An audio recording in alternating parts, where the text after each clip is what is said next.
I rejected those answers. Instead, I chose something different. I chose the impossible. I chose rapture. When I started playing Bioshock for this video, I went into it loving the game. I love the atmosphere. I love the world. The story was really engaging. But as I was going through it, I started to not like the game very much. You know, the gameplay was not holding up the way I thought it would. Going through it again, the gameplay started becoming a chore. I was let down, like, as I was moving through. I remember the first level, as I'm going through the bathysphere and then seeing the crazy splicer guy, and then grabbing the shotgun, and then I'm like, oh man, I'm in for like a ride, like this is some scary stuff. And then I see the vending machines, I'm like, oh well, that's weird.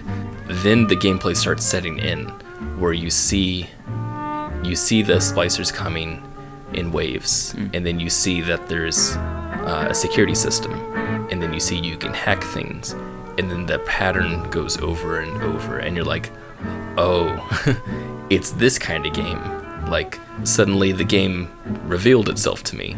Like, I'm now playing a set of mechanics. I'm no longer interacting with this really interesting world.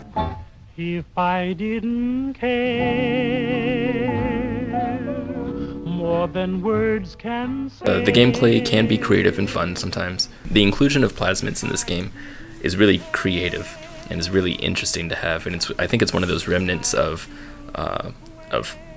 world that is in the mechanics, which is really, really nice. Throw objects at foes. You can even catch grenades and throw them back. There are some parts in here where the gameplay really likes to flourish. Yeah. And fighting big daddies is one of those. Yes.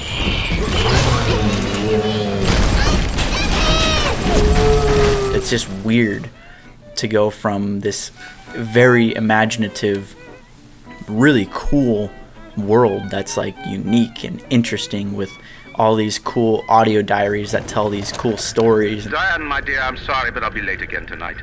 Rosenberg is demanding to speak about this Fontaine business. And there's even some environmental storytelling in there, and you got these really interesting characters.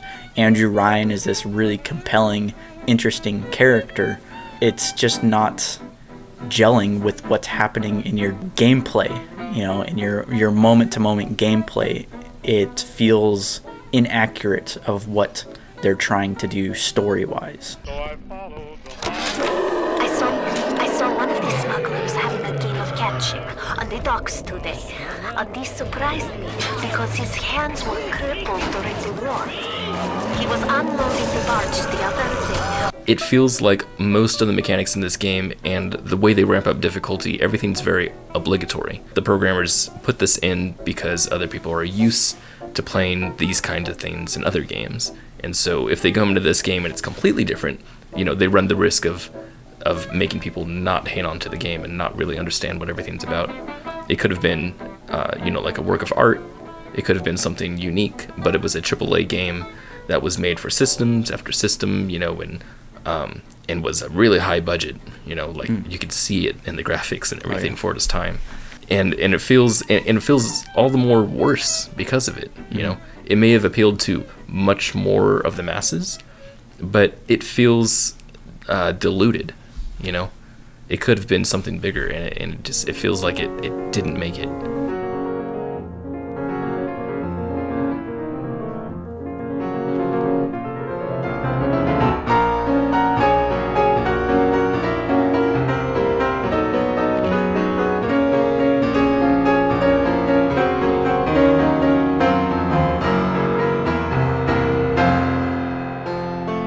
Games are more than aesthetics, If you took all the aesthetics away from Bioshock, it's not special.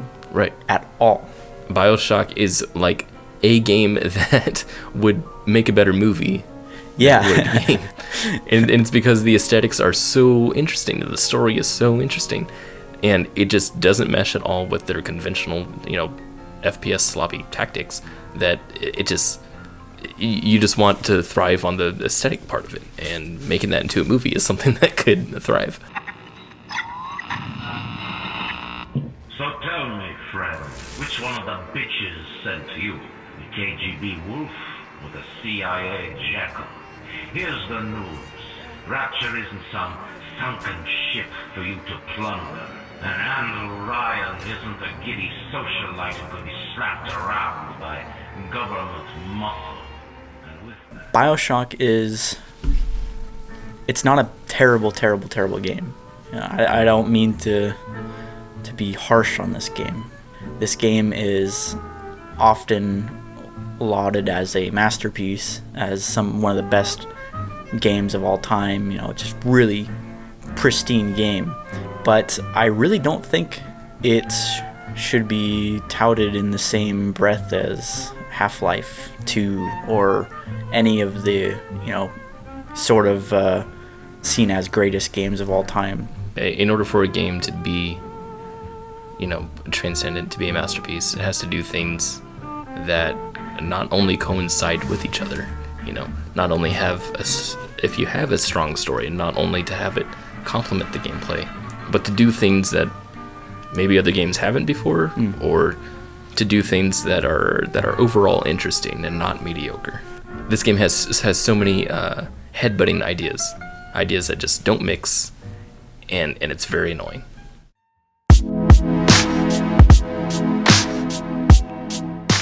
Would you kindly watch a different episode of Confirmed?